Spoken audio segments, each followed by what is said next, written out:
የላፍቶ ስፔሻላይዝድ ሆስፒታልን ብቸኛ ልዩ የሚያደርገው በዓለም ላይ ያሉ የመጨረሻ ቴክኖሎጂ ውጤቶችም ሆኑ በሰው ሰራሽ አስተውሎት ወይም አርቲፊሻል ኢንተለጀንስ የሚደገፉ እጅግ የረቀቁ መሳሪያዎች ያሉት መሆኑ ነው።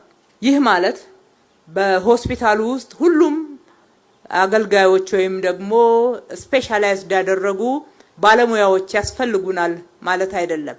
ከውጪ ጭምር በሲስተሙ ሕክምናውን ማገዝ የሚቻልበትና ተቀናይቶ መስራት የሚቻልበትን እድል የከፈተ ነው። መሳሪያዎቹን ጥቂት ለመጥቀስ ያክል ፒቲ ስካን የቅድመ ካንሰር ምርመራ ማሽን በምስራቅ አፍሪካ የመጀመሪያ የሆነ ሰው ሰራሽ አስተውሎት የተገጠመለት የ2026 የመጨረሻው ዲጂታል ቴክኖሎጂ ነው።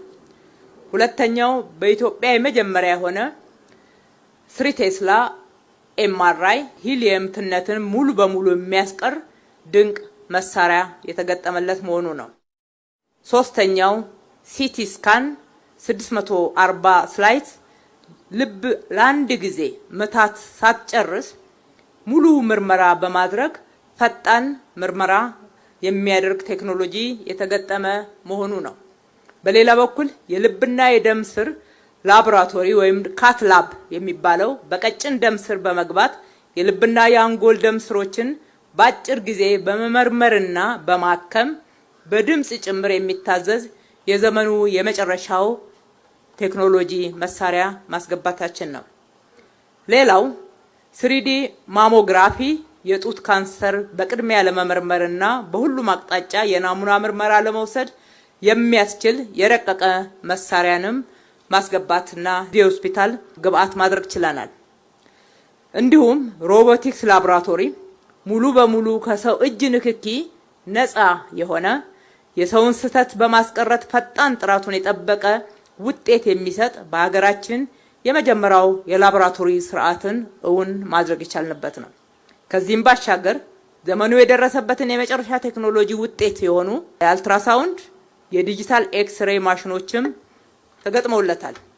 ክቡር ጠቅላይ ሚኒስትር፣ ክቡራትና ክቡራን፣ ይህ ሆስፒታል ለአሰራር ዘመናዊነትና ለአረንጓዴ ልማት ያለንን ቁርጠኝነት አጣምሮ የያዘ ነው። ሙሉ በሙሉ በዲጂታል ስርዓት የሚመራ ከወረቀት ነፃ የሆነ የኤሌክትሮኒክስ ሜዲካል ሪከርድ ሲስተም ተደርጎለታል። ከዚህ በተጨማሪ በሰዓት እስከ 80 ሜትር ኩብ ድረስ ኦክሲጂን ማምረት አቅም ያለው የሜዲካል ጋዝ ማምረቻ ጭምር ተገጥሞለታል። ይህ ደግሞ ከራሱ አልፎ በየጤና ጣቢያዎቻችን ያለውን የኦክሲጂን እጥረት ለመቅረፍ የሚያስችል እዚህ አምርተን ለጤና ጣቢያዎቻችን ማከፋፈል የምንችልበትን አቅም ፈጥረናል።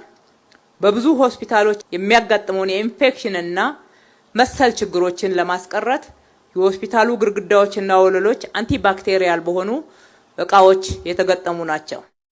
ለዚህ ሁሉ አገልግሎት መሳለጥ ያልተቋረጠ ዘላቂ አገልግሎት መስጠት የሚችል የራሱ የሆነ የውሃ ጉድጓድ፣ የፍሳሽ ማጣሪያ ፕላንት እንዲሁም ደረጃውን የጠበቀ 18 አስክሬኖችን ለረጅም ጊዜ በማቀዝቀዣ ማቆየት የሚችል መሳሪያ ጭምር አለው።